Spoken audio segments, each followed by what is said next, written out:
অঙ্কিতা আর অনিতা দুজনের বিয়ে একই ঘরেই হয়েছিল। বিয়ের সময় ওদের ছোট ভাই সুন্দর 17 বছর বয়সী ছিল। ওদের গরিব মা যখন ওদের জন্য ভালো সম্বন্ধ পেল, ওদের দুই বোনের একসাথেই বিয়ে দিয়ে দেয়। বাবার মারা যাওয়ার পরে অঙ্কিতা আর অনিতা দুজনেই একটা ফ্যাক্টরিতে প্যাকিং এর কাজ করত, আর তা থেকেই পুরো সংসারের খরচা চলতো, যেখানে ওদের ভাই সুন্দরের খরচা ওরাই চালাতো। বিয়ের কিছুদিন আগেই দেখ সুন্দর, তুই আমাদের একমাত্র ভাই, আর আমরা চাই তুই পড়ালেখা করে বড় মানুষ হ। আমি জানি তোর মনে এই প্রশ্নটা আসছে যে যে এবার তোর পড়াশোনা আগে চালু রাখা যাবে না, কিন্তু ভাই এরকম একদম হবে না। আমি আমার হবু স্বামীর সাথে সব কথা বলে নিয়েছি, আর উনি সম্মতি দিয়েছেন যে বিয়ের পরেও আমি চাকরি করতে পারবো। হ্যাঁ সুন্দর, আমরা এই শর্তের ওপর বিয়ে করতে রাজি হয়েছি যে আমরা বিয়ের পরেও কাজ করতে পারবো, আর যতদিন তোর ভালো চাকরি লাগছে না ততদিন আমরাই তোকে সাহায্য করব। এটা শুনেই সুন্দর কেঁদে ফেলে এবং দুই বোনকে জড়িয়ে ধরে। বোন তো তোমাদের মতোই হওয়া উচিত, দেখে নিও আমি খুব মন দিয়ে পড়বো আর একদিন খুব বড় জায়গায় চাকরি পাবো। তারপরে দুই বোনেরই বিয়ে হয়ে যায়। বিয়ের পরে ওরা নিয়মিত ওই ফ্যাক্টরিতেই কাজ করতে যেত, আর সেখানে প্যাকিং এর কাজ করত।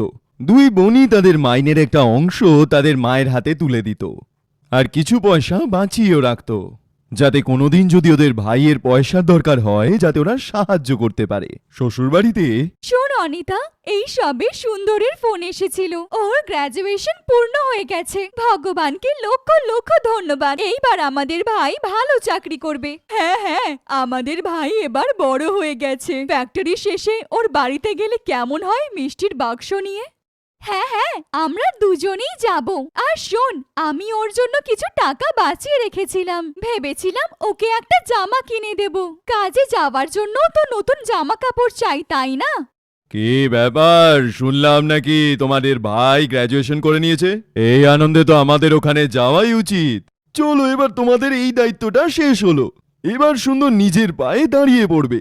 পরের দিন সবাই মিলে সুন্দরের বাড়িতে ওকে কনগ্রাচুলেশনস বলতে যায়। সুন্দর সবাইকেই বেশ ভালোভাবে অভ্যর্থনা জানায়, আর সবাইকে আনন্দ সংবাদটাও জানায় যে ওর কথা একটা বড় কোম্পানিতে পাকা হয়েছে, আর ও 1 মাস পরেই ওখানে জয়েন করবে।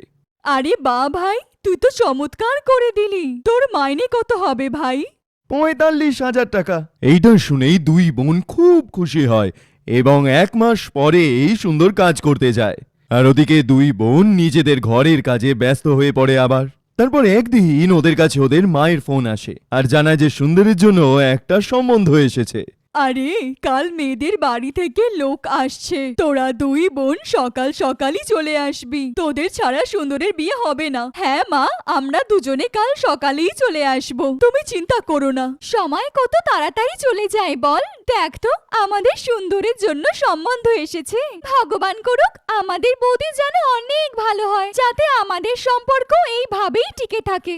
পরের দিন দুই বোন নিজেদের মায়ের বাড়িতে চলে আসে, আর সুন্দরের শ্বশুর বাড়ির লোকজন বেশ বড় লোক লাগছিল দেখে। বাইরে অনেকগুলো গাড়ি দাঁড়িয়েছিল। দুই বোন দেখছিল যে মেয়েও ওদের সঙ্গে এসছে। যেই কোম্পানিতে সুন্দর কাজ করে ইনি হচ্ছে তার মালিক, আর ইনি ওনার মেয়ে। আমাদের সুন্দরকে ওনার মেয়ে খুব পছন্দ করে, আর ওদের ইচ্ছা যে যত তাড়াতাড়ি সম্ভব তত তাড়াতাড়ি বিয়ে হয়ে যায়। এর থেকে ভালো কথা আর কি হতে পারে মা? ওরা ওখানে সুন্দর আর দামিনীর এনগেজমেন্ট করিয়ে দেয়। দামিনী দেখতে খুব সুন্দর ছিল, কিন্তু প্রচন্ড অহংকারী ছিল। অনিতা আর সঙ্গীতার সঙ্গেও খুব কমই কথা বলে।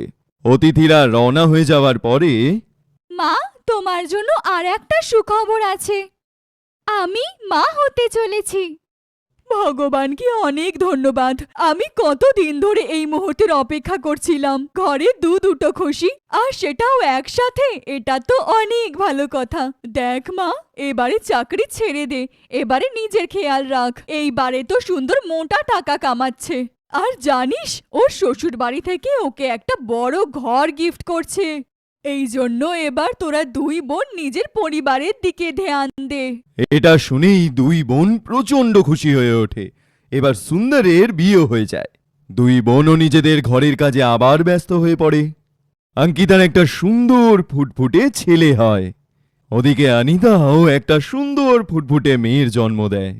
যখন দুটো বাচ্চাই একটু বড় হয়ে ওঠে তখন ওরা নিজেদের সুন্দর মানে ভাইয়ের বড় বাড়িতে যায়। আরে আমার ভাগনা ও ভাগ্নি কি সুন্দর দেখতে, আমি আজই ওদের দুজনের জন্য সুন্দর সুন্দর খেলনা নিয়ে এসেছি। দুই বোন নিজেদের বাচ্চাকে ওখানেই সোফায় শুইয়ে দেয়।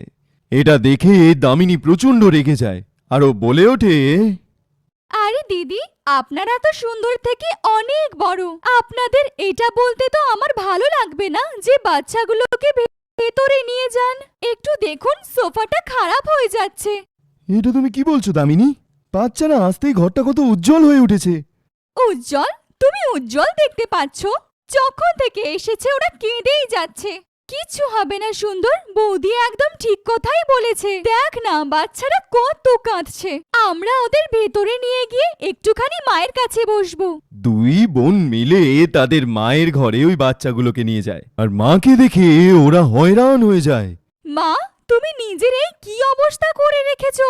সবকিছু ঠিক আছে বাবা, আমার বাচ্চারা নিজের নিজের বাড়িতে অনেক সুখী। মা এর থেকে বেশি আর কিছু চায় না। দুপুরবেলা খাওয়ার সময় বাড়ির কাজের লোক এসে পুরো খাওয়াটা তার মায়ের কাছে রেখে দিয়ে চলে যায়। এটা দেখে দুই বোনের প্রচন্ড খারাপ লাগে যে ওদের বৌদি ওদের সাথে ঠিক মতো করে কথাটুকুও বলেনি, না ওদের সাথে একসাথে খাওয়াটাও খেলো। এদিকে সুন্দর তার বউয়ের সাথে বাইরে বসে দারুণ হাসতে হাসতে খাওয়াটা খাচ্ছিল। যখন দুই বোন ওখান থেকে যেতে লাগলো, তারপর কেমন লাগলো? ভালো লেগেছে? দেখো কত বড় ঘর, কত চাকর বাকর। দুই বোন ওকে কিছু বলার আগেই হঠাৎ দামিনী বলে ওঠে, তুমি এটা কি বলছো সুন্দর? তোমার দুই বোন আজ পর্যন্ত এরকম জিনিস চোখেও দেখেনি। খাবারটা ভালো ছিল তো দিদি? সুন্দর আপনাদের জন্য কিছু গিফট তৈরি করেছিল।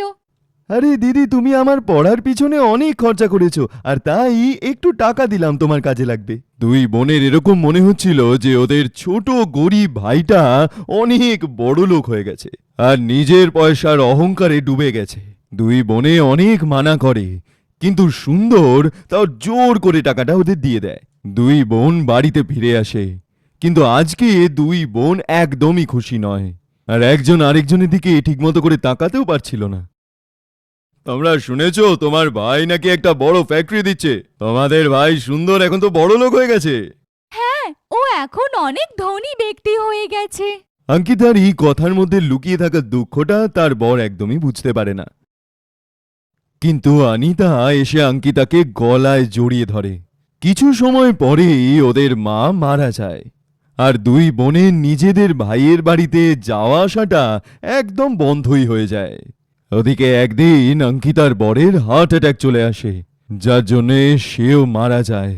নিজের ছেলের পড়াশোনা চালিয়ে নিয়ে যাওয়ার জন্য অঙ্কিতা একটা ফ্যাক্টরিতে কাজ করতে শুরু করে আর ওদিকে বাড়িতে অনিতা নিজের মেয়ের সঙ্গে অঙ্কিতার ছেলেরও খুব ভালোভাবে খেয়াল রাখে। অঙ্কিতা, আমরা সুন্দরের থেকে সাহায্য চাইতে পারি। ও আমাদের ছোট ভাই, এই বাজে সময় ও আমাদের সাথ নিশ্চয়ই দেবে। না, সুন্দরকে বললে কোনো লাভ হবে না। তোর মনে আছে যেদিন উনি মারা গেলেন সেদিনও কিছু সময়ের জন্যই এসেছিল, তখনও বুঝতে পারিনি, তাহলে এখন কি বুঝবে? একদিন ফ্যাক্টরির মালিকের বউয়ের জন্মদিন উপলক্ষে সবাইকে খাওয়ার দাওয়ারের জিনিস দেওয়া হচ্ছিল আর অঙ্কিতাও সেই লাইনে দাঁড়িয়েছিল। যখন অঙ্কিতার সময় এলো, ওর সামনে গিয়ে নিজের দুটো হাত এগোলো। যখন অনেকক্ষণ পরে ওর হাতে জিনিসটা দেওয়া হলো না, তো নিজের মাথাটা তুলে দেখলো সামনে সুন্দর দাঁড়িয়েছিল। অঙ্কিতা এটা জানতো না যে সে তার ভাইয়ের ফ্যাক্টরিতেই কাজ করছে। অঙ্কিতা সঙ্গে সঙ্গে নিজের হাতটা নিচে নামায় আর ওখান থেকে বেরিয়ে যায়। সুন্দর একজন কর্মচারীকে কাজটা দিয়ে নিজের বোনের পিছনেই দৌড়তে থাকলো। অঙ্কিতা দিদি, তুমি এখানে চাকরি করো? তুমি তো কখনো বলনি আগে। মনে হচ্ছে আমার ভাই সুন্দর অনেক বড়লোক হয়ে গেছে, তাই তো ও নিজের গরিব বোনেদের কখনো চোখে দেখতেই পায় না। যা ভাই, চলে যা, নিজের শ্বশুর বাড়িতে গিয়ে আরামের জীবন কাটা। তোর গরিব বোনেদের নিজেদের পরিস্থিতিতেই থাকতে দে। এটা বলেই অঙ্কিতা ওখান থেকে বেরিয়ে যায়, কিন্তু সুন্দরের চোখের সামনে থেকে ওই দৃশ্যটা সরছিলই না যে ওর বোন ওরই সামনে দু হাত পেতে দাঁড়িয়েছিল। ও তখনই নিজের চেকবুকটা বের করে আর সেই সময় দামিনী ওখানটায় চলে আসে। তুমি কি কোনো পেমেন্ট করছো? না, আমি ভাবছি আমার দুই দিদিকে সাহায্য করব। তার মানে তুমি পিঠ পিছনে এই কাজ করো? তুমি তোমার দুই বোনকে টাকা পয়সা দাও? ভাবতেও পারিনি যে তুমি এরকম করবে সুন্দর। যেমনটা তুমি ভাবছো এটা সেরকম নয়। আসলে আমার দুই বোনই খুব আত্মাভিমানী। এত অর্থাভাবের মধ্যেও আমার কাছে হাত পাতেনি। আমি একটা ভালো ভাই হয়ে উঠতে পারিনি। আমার বোনেরা বিয়ে হয়ে যাওয়ার পরেও আমার পড়াশোনার জন্য চাকরি করে, আমাকে বড় করে তোলে। আর আমি আমার দুই বোনকে কিভাবে ভুলে গেলাম? শোনো সুন্দর, যদি তুমি তোমার দুই বোনের সাহায্য করো বা ওদের এই ঘরে নিয়ে এসো, তাহলে আমি এই ঘর ছেড়ে চলে যাব। দামিনী, তোমার যদি এটা ইচ্ছা হয় তাহলে তুমি যেতেই পারো। আর এমনিতেও আমার বোনেরা আমার জন্য যতটা করেছে আমি তো তাদের জন্য কিছুই করতে পারিনি। আর তুমি কখনোই আমার জন্য এতটা ভাবতে পারবে না। এই ঘরটা আমার বাবার। কোনো ব্যাপার না। দেখলে তো তুমি ফট করে কিরকম ঘরের খোঁটাটা আমায় দিয়ে দিলে। কিন্তু আমার বোনেরা আজ পর্যন্ত আমাকে কোনো রকম খোঁটা দেয়নি। তুমি তোমার ঘরে থাকো, আমি আমার বোনেদেরকে আমার কাছে রাখবো।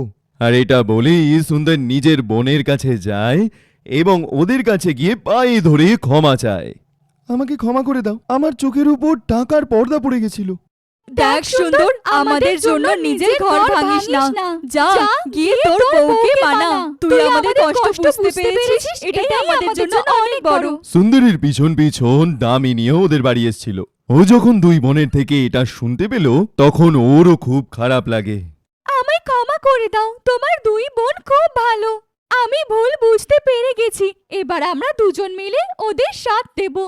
এইভাবেই আরো একবার সব ভাই বোনে একসাথে